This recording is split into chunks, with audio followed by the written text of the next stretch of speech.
Good evening, cult members, and welcome to the Pop Culture Cult. I'm Sean. And I'm Josh. And welcome to the Rebel Files, your one-stop shop for everything Star Wars. Kevin Feige, who actually runs the universe. we do wild, yeah, exactly. I tried to do that on the YouTube photo from the show last night, but it just couldn't get the GIF to work. We are the one-stop shop for everything Star Wars. Wild speculation, news, notes, a little bit of speculation tonight about the Kevin Feige stuff, but a lot of news dropped from the show when we filmed last Tuesday to Friday afternoon, and then this week we got a couple of little small things, and then we have Force Friday on Friday, which we'll talk about in a minute. So, how you been? I'm good. We had a busy weekend. Did a charity motorcycle ride, and that was, as you can tell, I'm sunburnt from doing it. So if I seem a little red, kids, it's not because I'm a boozer. It's because I was out in the sun all day Sunday on a motorcycle. It was fun. Boozer. He's a boozer. Casual. We prefer the term drunk. No, just kidding. Not that bad. But yeah, it was fun. Did some shopping for it. Managed to get my hands. It kind of ties into my Star Wars adventures for the week. I got my hand. Last place I ever would have expected to find it was at a Burlington, and I'm looking, going to go pick up a tie for the ride, found me a Captain Rex Star Wars black figure for $5. It's like one of the harder figures to find, dude. And I'm he's going home. That was my, and it's not Star Wars related, but I went to an estate sale and they had the complete Blu-ray set of all 8 Harry Potter movies and a 3-disc bonus feature thing, unopened, for $3. Done. making me buy it. So let's talk about. We both had different Star Wars adventures. I want you. We talked about it a little bit, but you did. You got Vader Immortal, the VR experience, and so tell me all about it. Yeah, so for most people who obviously don't know, or I have another YouTube channel. It's been defunct for a while because I moved away from VR for a little bit, waiting for the Oculus Quest to come out because it's a wireless headset. And Oculus Connect came out last week. They released a whole bunch of features. Oculus Quest, by the way, if you're shameless plug, if you're going to get a headset to start out with, this is the one to do it. It's way better than the PC tethered version, in my opinion. The graphics aren't quite as heavy, but that being said, I've got 2 episodes of Vader Immortal to go through, and we had done The Void, and we had kind of experienced what this was similar to. To be frank, the Vader Immortal series, they're episodic. They're not giant long games. They're really, for the story arc per episode, is only about an hour to an hour and a half, depending on how slow you play it through. Oh my God. Let me be honest, okay? So I walked into it a little apprehensive. I'm like, okay, this is only about a 1 gig download. It's not going to be that insane. And we're not talking full lifelike renders, but we're talking pretty damn freaking close. Yeah.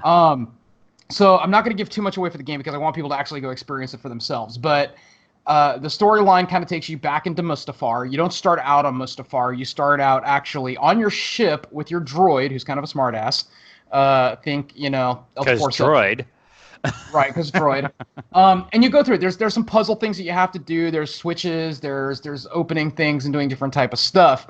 But to open the game where you're standing literally on the deck of a ship, as you go into Lightspeed, you actually get to switch the controller to shove you into Lightspeed, and you're standing there while Lightspeed's happening. There were a lot of really, really awesome wow moments. Now, I'm not going to get too heavily into the story arc. It does revolve around Vader and you looking for the artifacts, essentially, and it gets into the game. They've talked about that a lot online, so it gets spoilery. Not too spoiler, but it does get into his trying to communicate with Padme.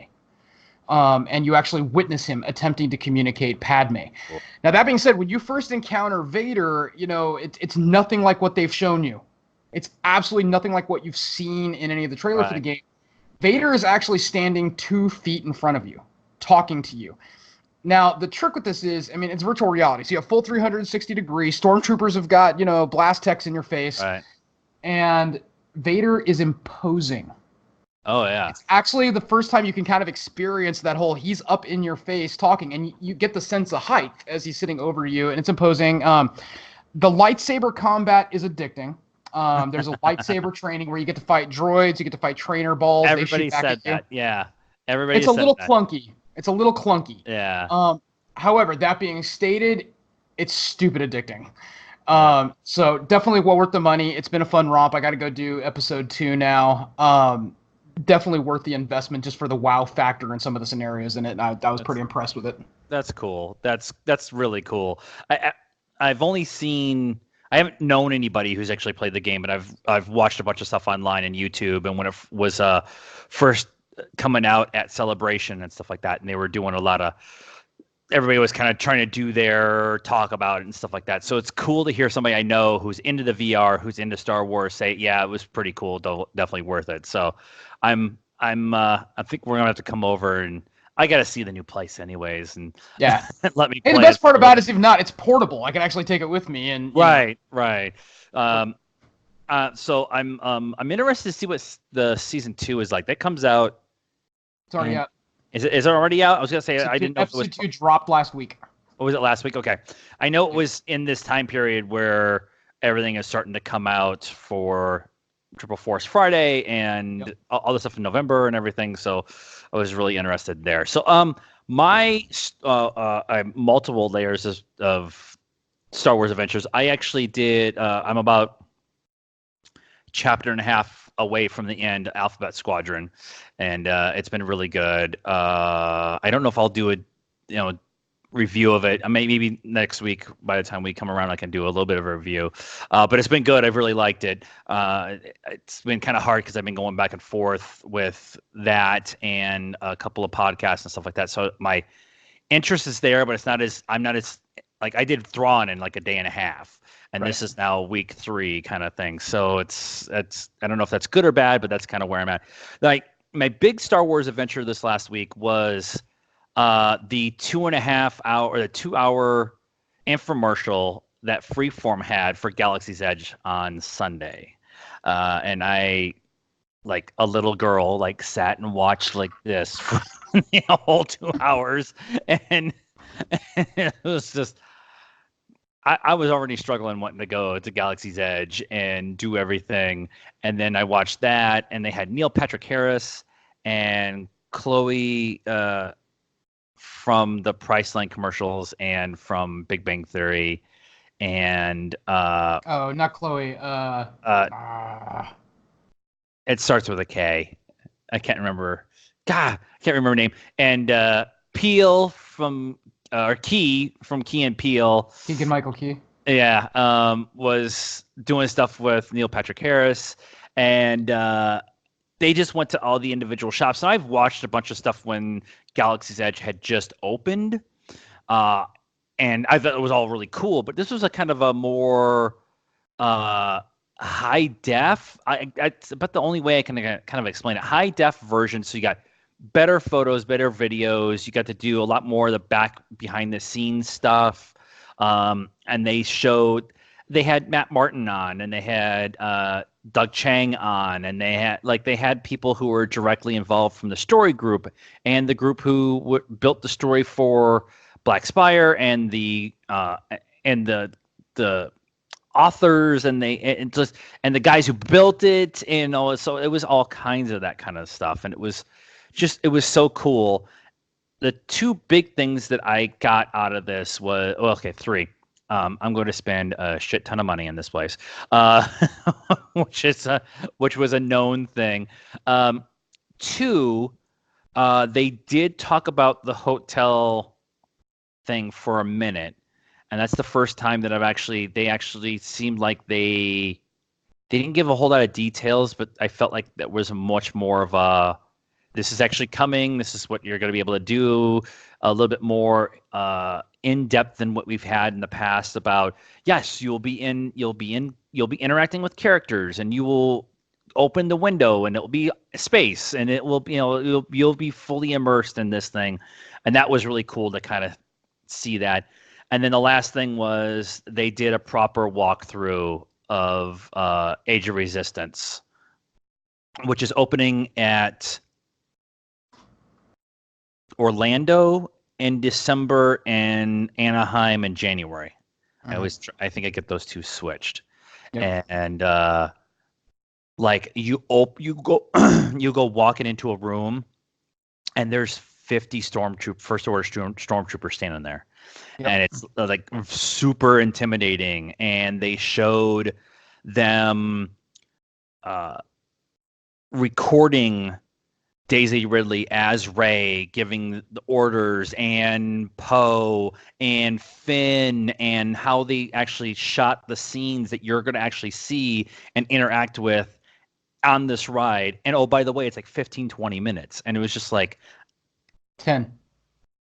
They said 15. 10 minutes. Did they say 15? They said 15. Okay, I saw another interview with a developer, and they said it was going to be about 10. But that could be the actual ride itself, not including the lead up. The lead up, right. Into it. So, right. But still, like some of the stuff they were showing was super cool. I don't know if you got the chance to watch any of it. I did. I went back and I actually was able to watch I watched the behind the scenes and everything on it. I didn't watch the entire freeform thing. I kind of went and was able to pick and choose what I wanted to watch out of it. And got the opportunity to see them do the behind the scenes of Rise of the Resistance, where they were actually it was actually cool for my end of the world with the VR stuff, because they're sitting there with Oculus and Vives, and they're literally doing a wireframe that they're in VR going through the entire ride as you'll see it, but they're doing it in VR so they can get the entire experience before they ever started laying down a piece.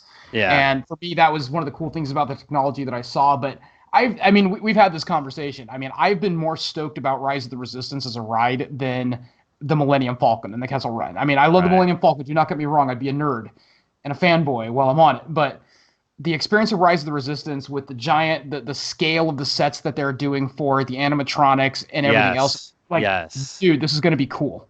Yeah. There was they showed a couple different things. They didn't show the AT-ATs. But like I said, them opening the hangar and all the stormtroopers stand there was really cool. The one thing that got me the most out of this cool 2-hour thing is they showed fans that went to the preview stuff, then that had recorded and uploaded it to YouTube or the internet or whatever. And they showed some of the fans and some of their individual videos. And I was crying watching them cry, walk into a Star Wars world. I'm going to be a hot mess when we actually finally end up going and standing there in front of the Millennium Falcon. And it's just going to be like, I'm going to be a hot mess. All right. So that's our Star Wars adventures we've had this week. There's actually some other Star Wars stuff that's happened this week. And let's get into the one that came out this afternoon. And I only want to touch on this for just a second. It's J.J. Abrams having to defend the choice to have Palpatine in Episode 9. He did. I don't know if it was that big article that was part of the Empire cover. Was it part of that article? Yeah, it was part of the Empire. I did not read the Empire stuff yet. I typically don't like going into those because I don't want to be spoiled by anything. It's cool to speculate and have a little bit of fun with it, but I don't want them to say, oh, especially with this, I'm trying to leave myself as even keeled and not put too many expectations on it as much as possible. Did you? I failed. So there's been too many leaks. So I failed and then I corrected myself. There have been a couple of things that have popped out on Reddit and everything where they're like, here's the Star Wars full plot leak. And I've done it on 2 separate occasions. I've started to listen to what the entire story supposedly is. Right. The first time I got about 10 minutes into this and I was like, this is hogwash, and clicked off on it. And then, the other one, I was like, you know what? If this is legit, because it came from a somewhat decent person who's tended to be okay, I'm going to be like, no. And I clicked off of it and was like, I don't want to know. Have you read or watched anything from We've Got It Covered? Because they are about as trustworthy as a thin nail in a tornado. Not recently. They've been posting a bunch of stuff about the Marvel stuff, and I'm just like, just the headline alone tells me I'm not going to read this article because it's from them and it's like obnoxiously stupid, like what it is. But JJ coming out in this Empire article, his quote was, some people feel like we shouldn't revisit the idea of Palpatine, and I completely understand that. But if you're going to look at these 9 films as one story, I don't know how many books where the last few chapters have nothing to do with those that have come before. If you look at the first 8 movies, all the setups of what we're doing in 9 were there in plain view. Now, if you are at all into the Star Wars canon, junkie, all that jazz, Palpatine being in 9, if he wasn't not in 9, it almost feel like something went wrong.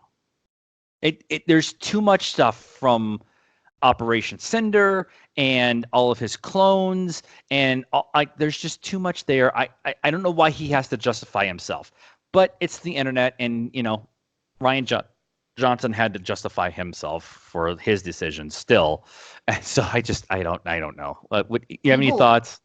People, yeah. So we've kind of we've gone through this process before. We've talked about this in a lot of ways, and I do agree with J.J. Abrams. Now, was The Force Awakens a little bit of a New Hope? Yes. But at the same point in time, it was a fun movie. I liked The Force Awakens because if you really think about Star Wars, again, we go back to this. It's cyclical. All the Star Wars movies are in essence cyclical, so it makes sense to a degree. Now, we've had the conversation about how do you fit in 30 some odd years of what has kind of transpired into a movie. You can talk about Palpatine all you want. If you realize that he does still have a position to play in this saga, right? If you don't know that, you haven't read anything else except watch the movies. And I'm okay with people who are like, really? I thought Palpatine felt like they haven't done all the other stuff. They're just casual fans, right? Casual Star Wars fans. That's totally fine. But you have to bring him into it, in order for it to make sense. Yeah. So if you're and to J.J. Abrams' defense too, not that a lot of us need to come to his defense, but to his point on that, he's right. If you haven't been paying attention to anything else, he's got to put Palpatine in it. Otherwise, the rest of the stuff would make no sense to people. Right.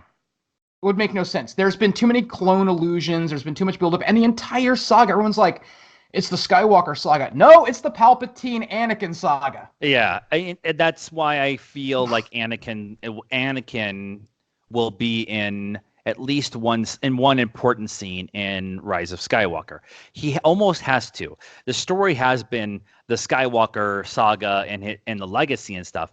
And I don't know how you finish this story arc out without having Anakin and Palpatine in it. I'm sure there's a version of the world out there, but now that I know, what I've known and stuff like that,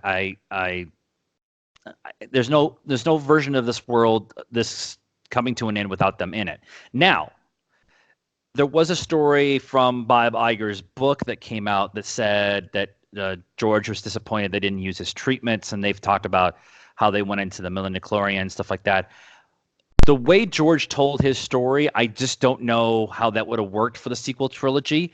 I think that the way they're going to end this and how it could possibly end makes more sense than going into the metaphysical stage of the world, and I just don't think that makes sense for modern storytelling. Now, maybe when George wrote those original stories, maybe it would have been okay, but now you can't tell Micronaut's story of Star Wars. It's just not a good idea. They're going to get into it I don't know. Okay, the wild speculation part of it. There are rumors that there is going to be a sequence, and I've read this from multiple places, but there's at least in terms of one sequence of Kylo and Rey actually doing. They're calling it what was it, like Force Wave or something like that, Force Walk, something like that. But it's basically the gist of it is the world between worlds. They're doing a combined together, and they're actually walking through the world between worlds, where they're actually able to see the Maul and ObiWan confrontation. They can't interact with it, but they're actually seeing the events of the past to give them headway into the future. And for my end of it, that would be an okay way of doing it without getting too heavily into the mythos of the world between worlds. If they're doing a force connection like they tend to do, Having them do something akin to that. And they've already kind of set that up with the Force connection that Kylo and Rey Exactly. had, so it makes a lot of sense to do that. So I thought this was just an interesting comment to justify Palpatine being in the movie, and we're still 2 months out. It's like, just watch the movie, and then if you want to have the conversation later, I get that part. And speculation is part of the fun of Star Wars, but I think people just need to it's the internet. I'm asking a lot from the internet. I know. It always happens. Let's talk about the ObiWan series first, and then we can get in, kind of switching the story. Just not a ton of information is out on the Obi-Wan Kenobi series coming to Disney Plus. I think they said 2021 is what they wanted to come out. But the big thing that came out this last week was they have a director for majority of the episodes, so I'm assuming she's also going to be the showrunner. Her name is Deborah Chow. She did, I think, at least one episode, but I believe 2 of The Mandalorian. Mandalorian, yeah. And she's done stuff for Better Call Saul, American Gods, Lost in Space, Jessica Jones. I mean, she's in the genre. They have been making a point of bringing in new directors, and specifically new female directors. So I'm not surprised that they did this move. Not having seen her episodes in The Mandalorian yet, I'm not really knowing kind of what she is. But apparently they liked her enough to bring her on to run the Kenobi show. So I think it's kind of cool. So let's get into the Force Friday extravaganza of everything that we have going on. Let's start off by we both watched the live stream from Pinewood Studios in the UK. Pretty well produced. I'm not going to critique it too much. It felt live. It was a commercial. It was a commercial for all the stuff, the little segments that they had of the cast and crew seeing the new, Black Series, the Black Series stuff and the pops and the Legos. That all was cool. I liked it. The big thing that came out of that was we got a story trailer for Jedi Fallen Order. Now, I was a bad host and didn't go rewatch it like I told you to go do. You got to understand, I've been watching it up and down all week. I've watched it. I've watched it a couple of times. What did you think of this? It was like 1.5 minutes or 2 minutes for a story trailer. What did you think of this one? Yeah, I think honestly that trailer, from the looks of it, it picks up relatively early, I think, in the storyline, because it looks like right after probably an initial altercation with the second sister, and that's when he starts meeting the associates of his. He doesn't have the droid yet, which I think is like B1, something like that. I keep forgetting the droid's designation. He just meets the droid, so it's got to be relatively early on. And that's where he starts getting kind of the download of it. The trailer was combined from the story sequences as well as gameplay. I think some of the Force dynamics are going to be interesting in terms of combat. You see sequences of him rolling over the back of like a scout trooper. So I think which was a cool shot, by the way. Which was a really cool shot. Anybody who knows me knows that the biker scouts are like one of my favorite stormtroopers. But it's cool. It was cool to see. I think the blend of the actual controlled action, the story is going to be phenomenal. I'm stoked. Obviously, I'm a huge Cameron Monaghan fan already from Gotham. I thought he got kind of wrecked in the last couple of episodes as the Joker, but I thought he made a phenomenal Joker. His acting was super intense for it. I'm stoked to play it. I'm not going to lie. I mean, after watching developer interviews and getting more insights as to the skill tree building, the fact that it's a little bit open world in the terms of their side missions and things, you can go to different planets. Part of me got a little bit of that Mass Effect kind of vibe to it, and how the game is being driven a little bit. I could be completely wrong, but some of what they've mentioned has a kind of a Mass Effect feel to it. So I'm stupid stoked for it. This particular trailer help me kind of get a better understanding of what the feel of the story is going to be. That was the point. I've watched the gameplay trailer a couple of different times. They've done two different gameplay trailers. One that they did at Celebration, and then they did another one at San Diego, I believe it was. Mm-hmm. But this one specifically, I really am drawn to Cal. And that was my big concern, is having this Padawan who never finishes training. That story trope we've already kind of done a couple of times, so I'm a little worried about it. But I kind of like where I'm already emotionally connected to him as it is. So when we get into gameplay, you're going to be able to get the emotional parts and feel for him and worry about him being in danger and all that kind of stuff. And you're going to love that stupid droid. It's the dumb droid. We're going to talk about Dio here in a minute. But I thought it was really cool, and I kind of liked the idea of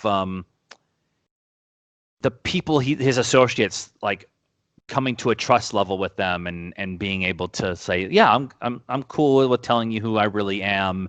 And so I don't know. I was sold on this game when they announced it at Celebration. So I don't know if this was helped me get any more excited or less excited or whatever, but I'm in. Yeah, so I mean, this for me is, and to be honest, dude, like, if you watch the developer interviews, they're tight-lipped. They're not giving too much. So this is a canon story. Yeah. It's not, he's a former Padawan, not unlike Kanan Jarrus, Caleb Dune, that type of thing. So, but his plot arc's differently. Kanan went off and kind of hid and became a little bit of a drunk. This character is actually he's more in hiding. He's not really in hiding. He's actually walking out in public around, kind of hiding who he was from Order 66, but is playing kind of that active role in the rebellion and kind of setting that up a little bit. So if you think about the timeline of this game, they haven't stated who all the special people that, you might run into and encounter. They have to check that. They have said Saw Gerrera is in it. The developers did say Saw Gerrera is actually in the game. Okay. We know that from some of the other trailers. Yes. Yeah. However, they have stated that, there's been a couple of theories of, like, will we potentially run into Fulcrum at some point? Yeah. Are we going to get into Fulcrum operatives? This is taking place roughly about the time that Cassian Andor was one of the Fulcrum agents, before Rogue One. So could we potentially see a digitized Cassian Andor come into the series as a Fulcrum agent? Right. Maybe referencing Ahsoka or something of that nature. There's a lot of room for this. Tie that whatever happens in the game into the Cassian series. Cassian Andor series. Janice and I have decided we're going to call it Rogue .5 until they actually give us an actual title. Right. Yeah. Because that's what it is. But yeah, I'm in on this game and everything else that's going on with it, which is what we're going to talk about now. We're going to talk about the stuff that's coming out on Force Friday. Now, I will be. I've already taken the vacation day. I'm taking Friday off to go hunting because there are specifically 3 items that I want. One is the Cal Kestis Pop. It's really cool. It comes with B1, the droid. I know it's not B1, it's not correct, but we're going to go with it until somebody tells me differently. Like B something, yeah. Yeah, it's something like that. That one is really cool. And then the Mandalorian Pop is really cool. So I'm going on the hunt for those. And then the Black Series Mandalorian that's coming out is really cool. That one might actually have to come out of the box. But they announced a whole shit ton of stuff at the live stream, and almost all of it was Funko's Black Series and Legos, which I'm totally okay with. And then if you go to StarWars.com, they have all the stuff that's coming out. And so was there anything in that list that outside of maybe what I've already talked about, is there anything in that list that you're really interested in getting? The StarWars.com list or the general announcement? So, oh, sure. Either one. yeah. So obviously figures. I got to be really careful with that because unfortunately there's a few too many figures in this round that I would love to have. Cal Kestis, the second sister figure, is amazingly cool. It's so cool, yeah. Obviously the Mandalorian, I got to put him, neck to neck with Boba Fett. I don't really know so much about the carbonized versions of them or necessarily the white release. I'm not a big on that anymore. The white release is the pre-released. Yeah, so the pre-released, you have to order those, and they're probably already gone. So I'm not even worried about those. The figures for me are just kind of cool to have the characters. But there's one point that I had to call. A lot of it was, we didn't really see a whole lot of vehicles. We saw a couple that are kind of in the 3 3/4 inch line. Things like the AT-ST for Mandalorian apparently is a Best Buy exclusive. Yes, I heard that today.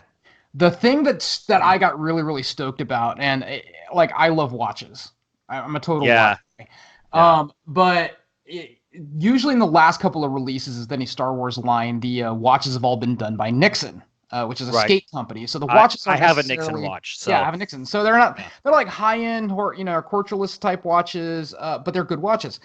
This year, the line that they're doing is with Citizen, and it's with their Eco Drive watches. And I got to be honest, guys, if you haven't seen them yet, go to StarWars.com and look at them because they are classy as all get out. They are complete Star Wars. Not only that, you're getting the Star Wars, you're getting a really good design, but it's Citizen. It's a Citizen Eco Drive. We're not talking like Bulova Omegas or not Bulova, but Breitling or Omega. But Citizen is still a really decent watch. And for them to actually have partnered up with the Eco Drive line to do a Star Wars, and not only that, it was 4 different watches. 5 different watches. I'm looking at them 5 different watches. Actually. Yeah. There's 5 different ones. And dude, they all look good. They all work to their own theme. They're classy. And I was like, I do not need another watch. I do not need another watch, but I might be getting one. So they have a Rebel Alliance one. They have an Empire one. The Empire one kind of looks kind of Vader-ish, kind of with the way his helmet is with the vertical stripes and stuff. Yep. They have one. It's a blank face, but it's the Death Star, which is really cool. They have the blue one with the red stripe down. The Han Solo one. And then I have a Boba Fett one. Yep. Now, and I gotta be honest, the Rebel one, the Rebel one is like a flight watch, so it's like the chronograph with all that. It's hot. That's my favorite style. That chronograph style is my favorite style, and that's the one I keep getting drawn to, where I'm like, I don't need another watch, but I gotta have another watch. $100. Goodbye. Right. And well, I was trying to talk So we have a child that works for a pawn shop here locally, and he texted Janice about this wallet. It was a wallet that got left, and they were going to put it on the floor, or they were going to give her first crack at it. And it was some purses. It was some whatever. She's like, "Oh yeah, how much is it?" $300. And I'm like, well, if you spend $300 on a wallet, then I can justify spending $500 on a watch on Friday. She said no. God, I hope it's not that much. Yeah, it's. I hope it's not. The Eco Drives are usually push around 200. I want to say. Yeah. So given the Star Wars limited edition, cap another free $50 on that or so. So I will look around to see what I can get prices for them. But the watch I want is a Tag Heuer, the chronograph one, and it's like $5,000. The pops we've talked about, the Cal and Second Sister ones are just so cool. But there was another thing that came out. Let's see if it's on. I'm scrolling through this list. The Black Series figures are so cool. Okay, so Dio. Dio is BB-8's like sidekick buddy. His R2 traffic cone protege. Yeah, I don't know what, but they have made a fully functioning Dio. It's I want to say like 6 or 8 inches tall, and it acts like a dog. You can drive it with your tablet or your iPhone or whatever, your Android, but it comes with a ball. And if you throw the ball, it will go get the ball and bring the ball back. Are you kidding me? They've got all these noise sounds, and guys, if you haven't seen the video, he actually does drive around on the one wheel. They did a whole engineering episode on it where they showed it, and it's okay. Honestly, The BB-8 thing was cool. I liked the Sphero BB-8. Yeah. They made the Disney Hasbro larger BB-8, and you could still kind of Android control it a little bit, but the BB-8 thing's been a little kind of overkill. I love BB-8, but I'm about done with BB-8. He's just everywhere, and the fact that they've gone from he's not for us. He's not for us. But BB-8's a ball. So engineering wise, BB-8 was really cool, kind of a marvel. Well, now they've got a toy that's piloting around on one wheel, and that can actually steer on that one wheel. So I mean, look, dude, our lightsabers when we were kids were tubes that hummed. Yeah. Now we've got like droids that you can go buy. And dude, he's a really cool droid. It's like Disney's like, okay, if we're gonna keep doing the droid thing, we need to up the game. Yeah, he's actually fun. I love K2, but he's not super kid friendly. So they actually have another version of Dio that's coming out, and it's the old sparkler one. So you wind him up and you gotta go, and the wheel sparkles. That might just have to be happened because it's they're like gonna be like $8 or whatever. The only other thing that I'm going through the rest of the list, and there's a bunch of really cool stuff on here that's all like I'm gonna find it somewhere on the discount rack and May anyways. But the only other thing that I really wanted to bring up between us was they're doing a Y-Wing and an A-Wing Lego set. I have no room for my Legos right now as it is. Are you kidding me? I've wanted a Y-Wing, an X-Wing and a Y-Wing since I was like old enough to know what an X-Wing and a Y-Wing were. And I have Poe's X-Wing. It's actually in storage. I'm gonna go find it at some point in time. But a Y-Wing that I don't think they've ever done like a proper sized Y-Wing. And it's just where am I gonna put it? I don't know. And the cool thing about it, and like I love X-Wings. I love X-Wings as much as the next person, but I've always had a soft spot in my heart for the A-Wing. And I have a Lego A-Wing, but this one is like it comes with Snap Wexley. Yeah. As the pilot. Snap's actually the pilot with it, dude. So I mean, okay, great. Now I get a Greg Gunderson, Lego figure. It's cool. It's totally cool, and it's it comes with Zori. We haven't had a Lego Y-Wing in ages. Right. There was one that came out, God, when they first started doing the licensing for Lego or for Star Wars, they did a Y-Wing for a while, but they always tend to re-release the X-Wings and the TIE Fighters. And they haven't really re-released a Y-Wing in ages. Yeah. At all. They just at Celebration they did the Yantif 4, the newest edition, and it's like I would say a good 18 inches long, and I was just like, I want that one too, but I don't know where I'm going to put it. And then I was at the Lego store on Saturday because I had hot cash. So I went to Hot Topic, and then I stopped by the Lego store, and they have like a 3-foot long Star Destroyer. It's like, okay, stop making all this cool stuff. I don't have the place. I'm gonna go rent another apartment just to put all my stuff in. I'm trying to limit it down to being like, you will have your shrine space, and that's it. Otherwise it gets sloppy. The lightsaber's in the back corner over here, so yeah. I'm going to be really good on Friday, but there's a couple things that I'm going to go get because and the Zori everything that's been coming out, the Pops, the Black Series, all those, she's going to be a cool character that we're going to see for like 5 minutes, and I'm not going to buy all of her stuff until after the movie. All right, let's get into the last thing this week. I told you the show is going to be a little bit big, and that is trying to open the right windows here. This is going to be our discussion about Kevin Feige. Okay, Kevin Feige is a huge Star Wars fan. We've all known this for a very long time. He has been the mastermind behind Marvel Studios, the MCU, all the phases of the Marvel stuff. And it came out this week that him and Kathleen Kennedy are going to do a Star Wars movie for Lucasfilm. They're going to co-produce it. Now, there's a couple questions I want to ask before we kind of go into a different subject matter with this. And that is, the first question is this going to be a Star Wars story? Standalone, like Rogue One, like Solo? Do you think he has a story that he wants to tell and it's just an individual standalone movie? Yes.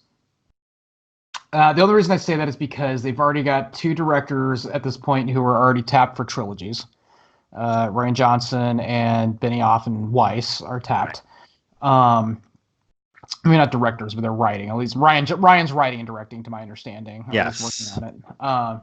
And Benioff's writing. I don't know if they're necessarily directing it. I think all they're doing is a treatment. I don't think they're actually writing the script for them. Yeah. So to your point, I think you're right. So yeah, I think it's going to be one-off. At least because like any good company that's going to do it, they're going to test the water. Right. Does it have potential for it to springboard down the road? Absolutely. Why? Because the difference between DC and Marvel is Kevin Feige. Yeah. Frank, I love me some DC, and DC's turned out some stuff, but they don't have anywhere near the cohesiveness that the Marvel properties had. Yeah, I think it's going to be a one-off, but because they're doing it, I think it's going to be something we want. I don't think they're going to just bring in Kevin Feige to do one weird little Star Wars story. I think this is going to be something we've been waiting for, and I've got my feelings on this subject, and I probably because I want it to be so. I doubt it will be, but I want it to be so. But I think they're bringing. You don't just bring in a heavy gun. You don't bring in a heavy gunner. Right. Go duck hunting. Right. You just don't. Yeah. So what do you think they're going to do? Or what do you want them to do? Ahsoka? See, now that was my first thought too. But my only hesitation with saying it's Ahsoka, my only hesitation is Dave Filoni has all absolute control of Ahsoka. And so if you're going to do Ahsoka, you have to have Dave Filoni be involved. Now, if you're going to have Kevin Feige produce a Dave Filoni written and directed Ahsoka movie, then we're having a completely different conversation. I think them putting Favre putting Dave Filoni directly in charge of the Mandalorian stuff while he was working on The Last of Lion King showed Lucasfilm that he can do stuff live action. And if it's Kevin Feige has this want and desire to do female-led superhero stuff, one of the biggest superheroes that's not even connected to anything right now or hasn't been tapped at all is Ahsoka. And you've got a great book as a basis to do or you could do the whole Fulcrum thing. If we're going to talk about the Fulcrum story arc, whatever, you could do that whole thing too. So that was my first thought too. I really don't, at this point in time, I think Benioff and Weiss are going to write a treatment for a trilogy and call it good. I don't think they're going to be directly involved in producing it and writing the whole thing itself. They have been obviously absent from the public eye after this last season of Game of Thrones, and they have a huge deal with Netflix. And so I think they'll honor their contract and do the treatment for this trilogy, but I honestly don't think that they're going to be involved outside of that. I might not. I absolutely might not. The Rian Johnson one, on the other hand, I do think that actually that's going to be something. But I think that's a moving forward story arc and not going back and filling in gaps and bringing somebody else that I just popped in my head. I hadn't even thought about it. Do a full-on Indiana Jones Dr. Aphra. That would be cool. Because then I'd pay to see that. Because you can bring in Luke, you can bring in Leia, you can bring in Vader, you can bring in the Empire stuff, you can do all that stuff, but you're not necessarily beholden. I'll get it out.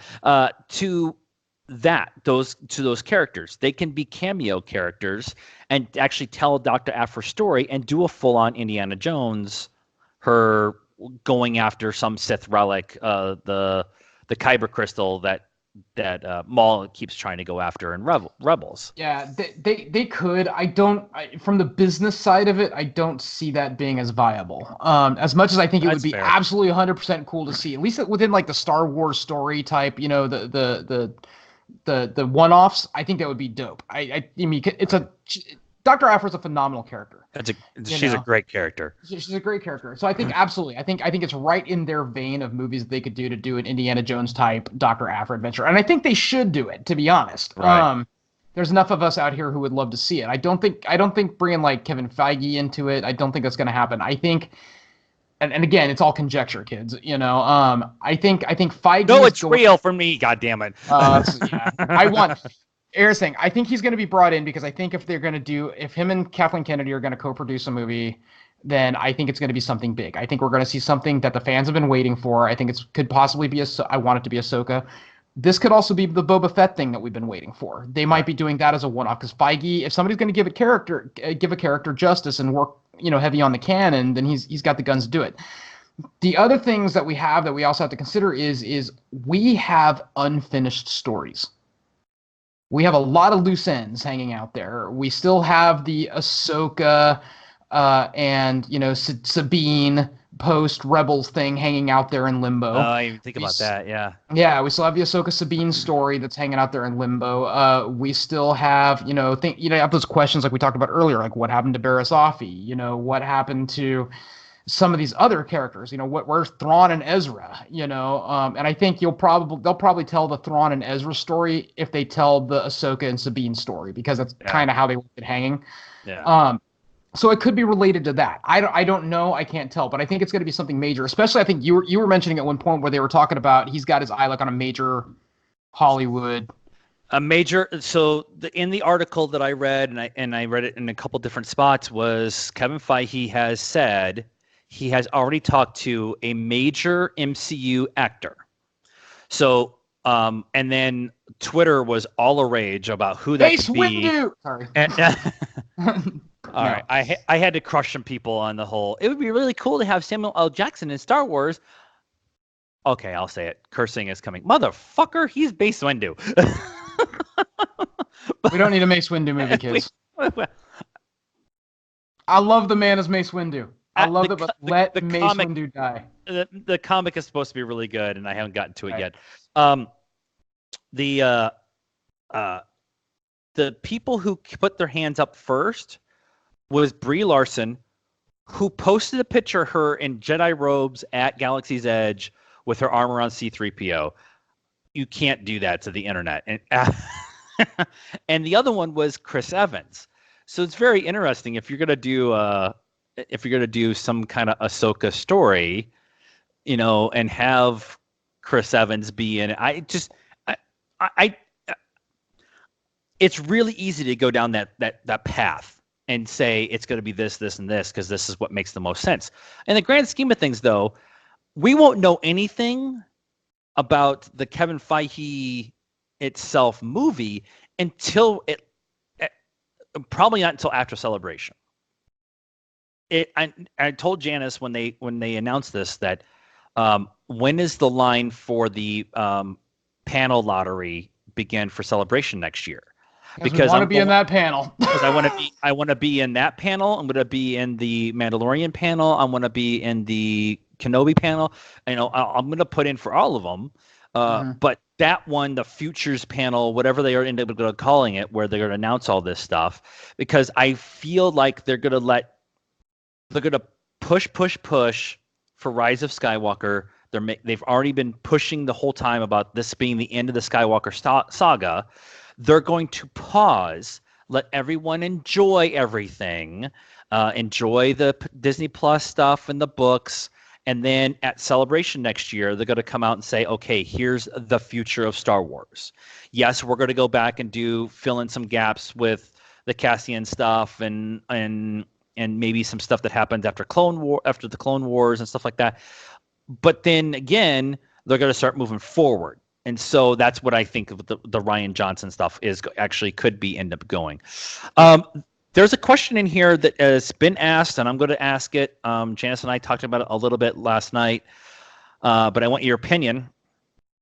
knowing that Kevin Feige is a super Star Wars fan, and knowing that Kathleen Kennedy's time as well, her contract is done at the end of 2021 or in the middle of 2022. It's something like that. As executive overseer of Lucasfilm. Do we think that this is a setup to bring Kevin Feige in to be the boss for Lucasfilm? Because he's already been training his replacements at Marvel. Is this the first baby step for that? Well, if I got to look at it this way, let's look at how much money Kevin Feige has made for the mouse. Right. Okay, so he makes sense. I mean, honestly, if I had my druthers, Filoni would take over the entire operation. I agree. I would love Filoni. Filoni's one of those kids where you look at Filoni and he's like, you are the chosen one. But no, he really is. I mean, I've never seen a man with like that much passion for the canon and the story than he does, with as much heart. But I think if anyone's going to take over from the business end of it, and that is Feige's claim to fame. He has an understanding of what fans want, while bringing it into taking. Because this is the trick, it really is. Taking the stuff that you grew up with, that might seem a little cheeseball now in comparison, bringing it into a modern world that makes sense and makes it cool again. That's a hard thing to do. DC has not quite locked on. I mean, Aquaman was awesome. Wonder Woman was awesome. But the rest of it was a little slapdash. And I think that's one of the things. Shazam was okay. Okay, Shazam was fun. Shazam was straight up fun. I forgot about Shazam. But, he's got that gift to do it. So I think from the business side, if you're going to have anybody take over who's going to ensure your profit margin, as much as I really hate to say that, who's going to ensure your profit margin, do things faithfully. Keep in mind that there is going to be the fans. The fans are going to drive your profit. Yep. I think he does. I think he makes a good fit, and I think this is kind of a soft sell. You go out, you tease a little bit. Hey, we're bringing Kevin Feige on, yada yada. How do you feel about that? It's a soft sell. We're being shown the goods, saying this could be the future, and they're watching the response. I can guarantee you, they're watching the response of what people think, and I think for the most part, we're all okay with it. I think from what I read and saw online, the general consensus is Kevin doing a Star Wars movie makes a complete sense because of his fandom. But if you really want to restore the faith in Star Wars, now I don't think there's an issue, but there's those fanboys out there who are super bitter about everything that happened. If you really want to restore the faith in Star Wars itself, you bring Kevin in. The Marvel Cinematic Universe has, for the most part, done no wrong. And when they've done wrong, they fixed it. Right. And here's the other thing with that. And it doesn't necessarily have to do with the fact that it's a House of Mouse thing, but it kind of is the House of Mouse thing. One, Feige's already worked with Taika Waititi, Jon Favreau. Mm-hmm. If you think of all the people they're bringing in for the Disney side of things, they all have good relationships with Feige. Brie Larson, Chris Evans. Larson has a good one because some of the actors. I'm going to be honest. I'm a little Chris Evans in a Star Wars movie. Brie Larson, love to see it. Because I really don't know what position Chris Evans would play. Although, he could make for a fun, older Kanan Jarrus. But Kanan's dead.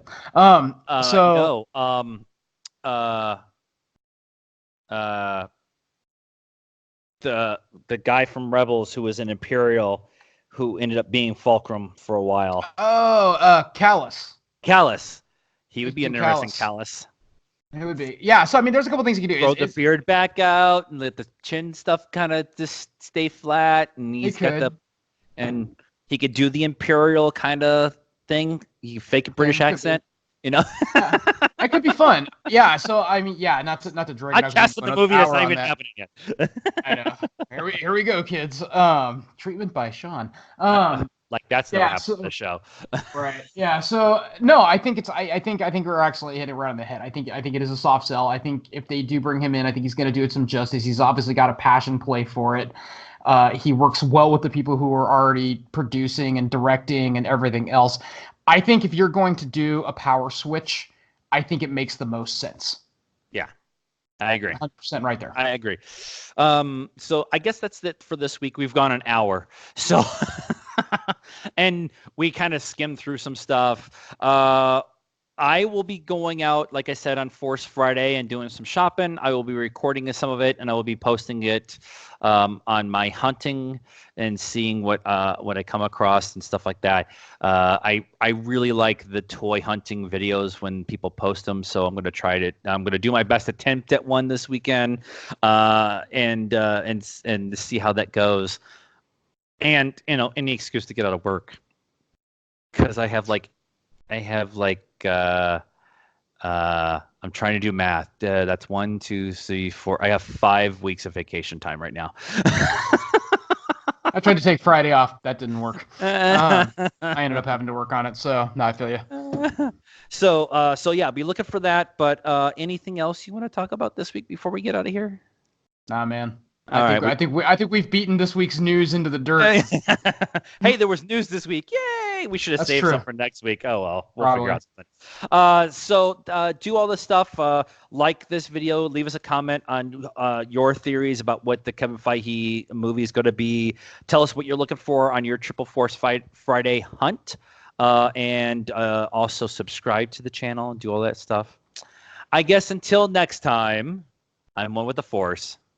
And the Force is with us. Take care.